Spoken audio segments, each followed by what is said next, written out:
It was 3:14 in the morning when my phone buzzed, pulling me out of a dead sleep. At first, I thought it was an emergency from work, or maybe just another spam notification.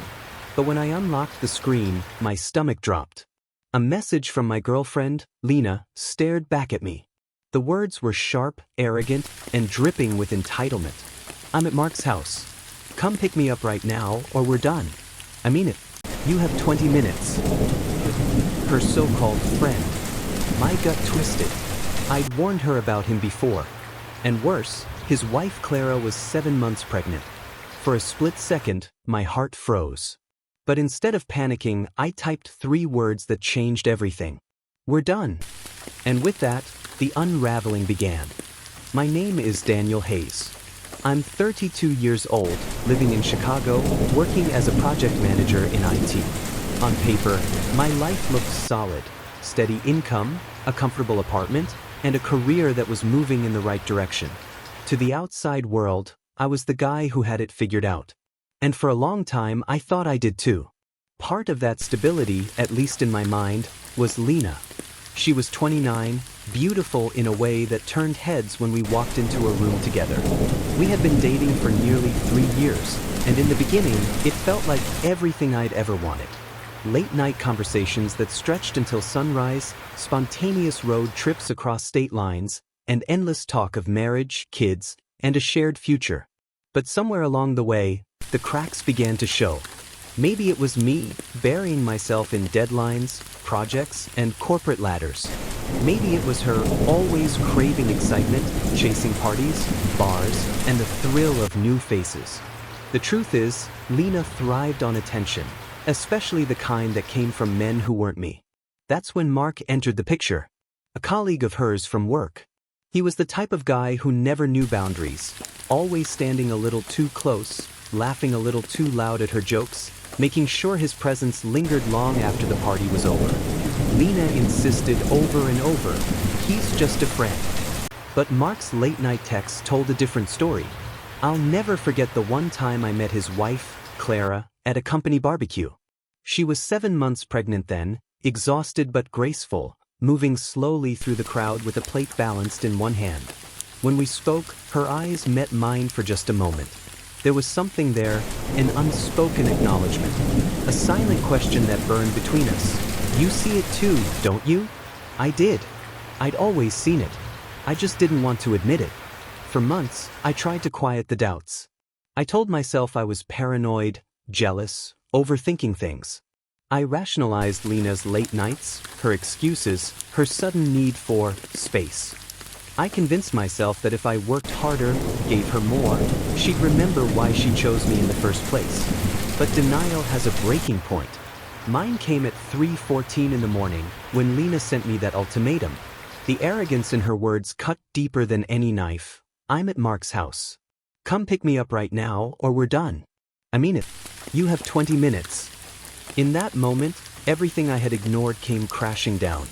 And just like that, the man who thought he had stability realized his life was about to burn. When I texted back those 3 words, "We're done," I knew there was no turning back. It was like pulling a trigger.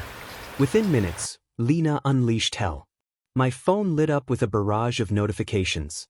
Texts, messenger pings, even DMs on Instagram. Her insults came rapid fire, calling me pathetic, insecure, spineless. She weaponized every word she thought could wound me. But here's the thing, I didn't feel wounded. I felt strangely calm, detached, like I had finally stepped outside the storm I'd been living in for months. Before I powered down my phone, though, I made sure to document everything.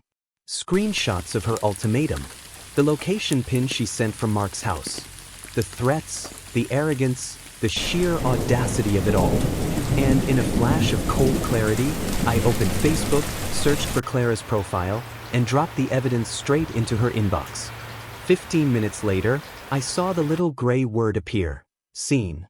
Then silence. At 4:12 a.m., the insult stopped. Lena's tone shifted from venom to panic. "Daniel, please, I need you." Another ping. "Clara kicked me out. Mark's freaking out. I don't have anywhere to go." Her desperation dripped through the screen, but I didn't reply. I didn't even hesitate. I turned off my phone, set it face down on the nightstand, and went back to sleep, for the first time in months, deeply, peacefully. The fallout was immediate. When I woke up the next morning, chaos was waiting. 17 missed calls. Voicemails from Lena that swung wildly between rage and begging. Angry messages from Mark, threatening me, accusing me of destroying his marriage. Even mutual friends chimed in, parroting her narrative. Daniel, how could you do this? You ruined people's lives. But amid the noise, one message stood apart. It was from Clara. Her words were steady, deliberate, and filled with quiet relief. She thanked me. She told me she had suspected for months but could never prove it. And now she had everything she needed. She even confessed that she had found a pair of Lena's underwear tucked inside her guest room drawer. That, she said, was the final straw. By sunrise, she had already thrown both of them out. Changed the locks, bagged up Mark's belongings and set them outside. The life they had tried to build in secret collapsed overnight. Later that day, curiosity pulled me to Lena's Instagram, and there it was, her arrogance captured in pixels. Hours before everything detonated, she had posted a series of selfies at Mark's house. Wine glasses on the counter, music blasting in the background. Her smirk radiated the smug confidence of someone who thought she was untouchable. I screenshotted every single one before she could erase them. Evidence. Insurance. Power. For the first time in a long time, I felt the tide shifting, not in her favor, not in Mark's, but in mine. They thought they had control. That night at 3:14 a.m., I took it back. I called this phase roommate mode 2.0. It wasn't about slamming doors or shouting matches. It was about control, cold, calculated, and absolutely satisfying. The first test came sooner than expected. 2 days after the 3:14 a.m. ultimatum, Lena and her mother, Susan, showed up at my apartment. They banged on the door like a pair of repo agents, demanding I let Lena back in. Susan tried the guilt card, saying, "After everything my daughter's done for you, you're just going to leave her on the street?" I stayed calm, leaned against the frame, and told them plainly, "Her name isn't on the lease.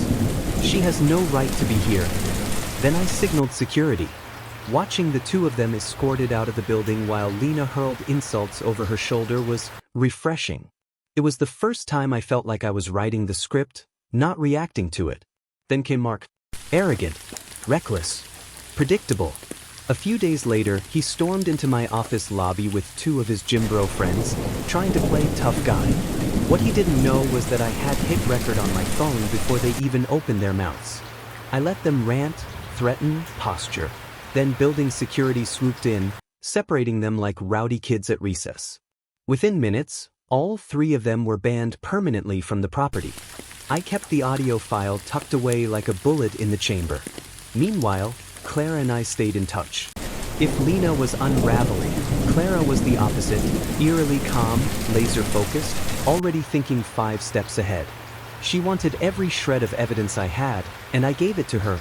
Screenshots, Lena's Instagram posts, the late-night text threads.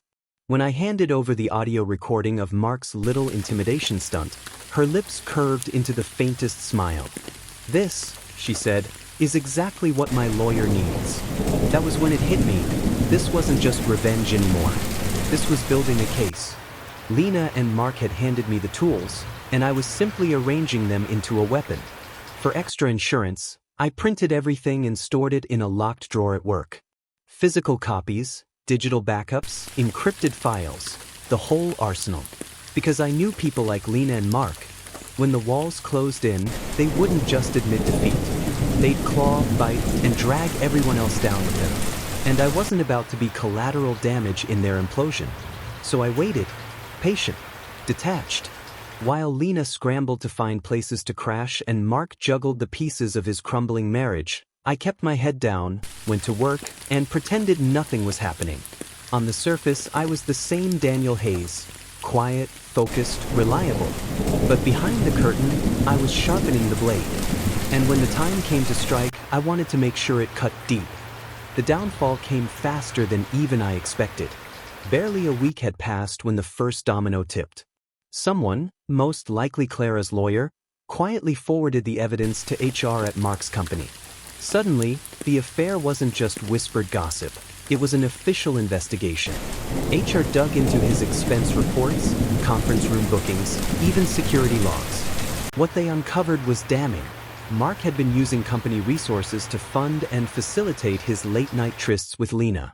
Corporate credit cards for dinners, hotels, ride shares. The paper trail was undeniable.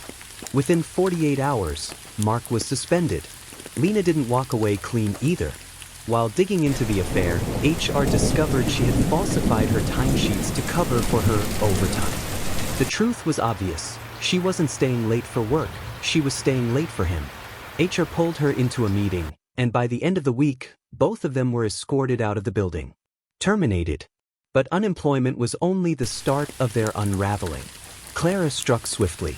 Armed with mountains of proof, screenshots, text logs, social media posts, and my recordings, she filed for divorce. The court didn't hesitate. Everything tilted in her favor. She secured the house, full custody of the child, alimony, child support, and even Mark's SUV. Mark, meanwhile, was ordered to pay $1,800 a month in support, an impossible figure for someone suddenly jobless. Within weeks, he had moved back into his mother's cramped suburban home, stripped of dignity, savings, and freedom. Lena spiraled just as fast. With no income, she fell behind on rent, and her landlord wasted no time canceling her lease. Her so-called friends began distancing themselves, whispering about her toxic behavior. Without Mark's job, without my support, she was exposed as what she truly was: reckless and self-serving. In a last-ditch attempt, she tried to scam me. One night, she sent a blurry ultrasound photo with the caption, "It's yours. I need you."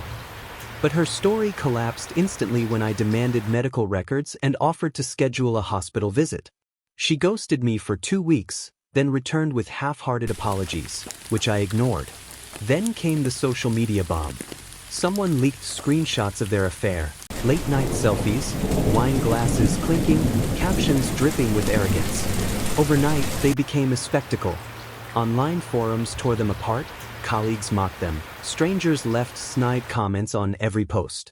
Their reputations, both personal and professional, were obliterated.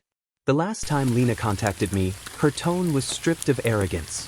It was a pathetic plea. "Please, Daniel. Just one more chance. I'm broke. I'm lost. I need you." I didn't reply. I blocked her number and deleted the thread without hesitation. Meanwhile, Clara flourished. She gave birth to a healthy baby girl, surrounded by her family's support. She moved forward with grace, rebuilding her life on her own terms. A few months later, she even started dating again, this time with someone kind, reliable, the exact opposite of Mark. And me? My boss pulled me aside, praising my composure during the chaos. A promotion followed soon after. My personal life improved too. I met Vanessa, a woman whose kindness and stability reminded me what love was supposed to feel like. The universe had balanced itself. Justice, as messy and brutal as it was, had finally been served. Looking back now, with the dust settled, I realized that Lena's 3:14 a.m. text wasn't the dagger she thought it was. It was a gift. That single arrogant ultimatum gave me the clarity I had been avoiding for far too long. In one sentence, she revealed everything: her priorities, her lack of respect, and the truth I didn't want to face. And in one sentence, I ended it. For years, I had convinced myself that love meant tolerance, patience, sacrifice. I told myself to overlook red flags, to give her the benefit of the doubt, to keep peace even when my gut screamed otherwise. But love without respect isn't love, it's exploitation. Lena didn't care about me, she cared about what I provided. Stability, money, comfort, a fallback plan when her wild nights collapsed. The moment I removed those things, she had nothing. Mark thought he was untouchable too. The charming coworker, the doting husband, the secret lover. He believed he could juggle it all: a wife at home, a mistress on the side, and a professional reputation polished for the outside world. But lies always have expiration dates. His came the night Clara saw the proof. One message, one screenshot, and his carefully constructed life crumbled in a matter of days. The real lesson here? Self-respect is non-negotiable. You don't have to scream, beg, or fight for loyalty. Loyalty is freely given, or it doesn't exist. The strongest revenge often doesn't come from shouting or confrontation. It comes from silence, from stepping back, from allowing people to destroy themselves with the very choices they made. I didn't just lose Lena. I gained something much greater: freedom, clarity, and eventually, a second chance at building something real with someone new. Someone who values honesty over excitement, stability over chaos, and love over convenience. So if you're reading this and find yourself trapped in a toxic cycle, let me tell you this: you don't need to chase anyone. You don't need to compete with their distractions, or prove your worth to someone who can't even see it. Walk away. Protect your dignity. Let them drown in the mess they created. And watch how quickly your own life transforms once you stop being someone else's safety net. Because at the end of the day, revenge doesn't always come from fire, fury, or elaborate schemes. Sometimes, the sweetest revenge is the simplest one: refusing to play their game, reclaiming your peace, and moving on. And trust me, there's nothing more satisfying than turning the page while they're still stuck in the ashes of the story they burned down themselves. That was my story, but now I want to hear yours. Have you ever faced betrayal, uncovered a lie, or caught someone cheating when you least expected it? How did you handle it, and what did you learn from it? Share your story in the comments below. I read every single one. And if you enjoy gripping cheating stories like this, make sure to like this video, subscribe, and tap the notification bell so you never miss the next chapter.